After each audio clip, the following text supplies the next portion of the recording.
June 10, UPI. Russian President Vladimir Putin said Sunday he wants to meet with U.S. President Donald Trump over the concerns of a new arms race and supports another suggestion by Trump to return to the G8. Putin's comments come as Trump's relations erode with key allies, including lashing out Saturday at Canadian Prime Minister Justin Trudeau, who expressed opposition to Trump's trade policies at the conclusion of the summit in Canada.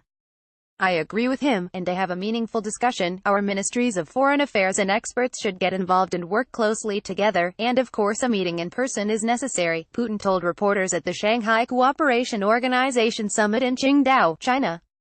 In April, the White House confirmed the two leaders spoke in a phone call about meeting at the White House in the not-too-distant future. "As soon as the U.S. side is ready, this meeting shall take place, of course, fitting my working schedule.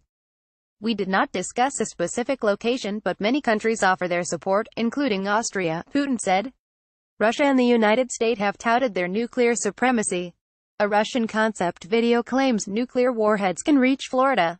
Trump frequently boasts of the United States' nuclear capabilities, warning Russia in April that it should get ready for a U.S. missile strike on Syria. Russia backs President Bashar al-Assad and had threatened to shoot down any U.S. missiles fired at the country. Russia was a member of the G8 until it was suspended in 2014 when it annexed the Crimean Peninsula from Ukraine. Trump suggested Saturday that Russia should return to the group, saying at a news conference in Labatt, Quebec, Canada, "I think it would be an asset to have Russia back in." Trump said he would not endorse a G7 communiqué after Trudeau informed President that Canadians will not be pushed around on trade matters. He told Trump that Canadians, who stood shoulder to shoulder with American soldiers in far-off lands, do not take lightly the idea that the tariffs are for national security reasons.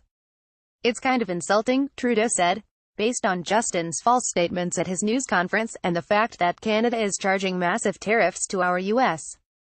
farmers, workers and companies. "I have instructed our U.S. reps not to endorse the communiqué as we look at tariffs on automobiles flooding the U.S. market," the president posted on Twitter. The president's move to reject the communiqué contradicted a statement from Trudeau earlier, in which the prime minister announced, "We have released a joint communiqué by all 7 countries." On Sunday, Trump's chief economic advisor Larry Kudlow accused Trudeau of undermining the United States and its allies with comments at the G7 summit. "It was a betrayal," Kudlow said on CNN's State of the Union.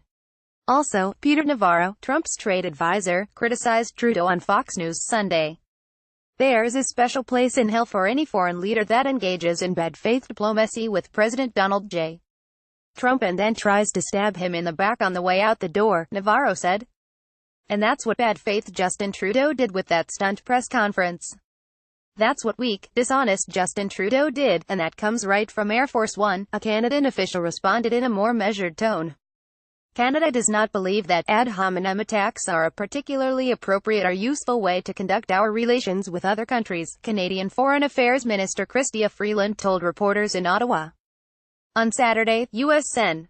John McCain, RREs, tweeted, "To our allies, bipartisan majorities of Americans remain pro-free trade, pro-globalization.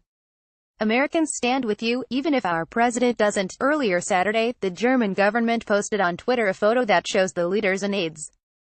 German Chancellor Merkel looks to be in a tense situation with Trump. "Zweiter Tag Day. It is nothing unusual and should be taken calmly, without irony," he said. "Things happen," Putin added. "If we take the EAEU, the Eurasian Economic Community, we also have debates and it is not so that everyone signs everything right away," Putin said. As far as purchasing power parity, SCO member states have surpassed G7 countries. If we calculate per capita, the 7 countries are wealthier, but the size of the SCO economies, combined, is larger. And the population is of course much bigger, half of the planet, Putin said.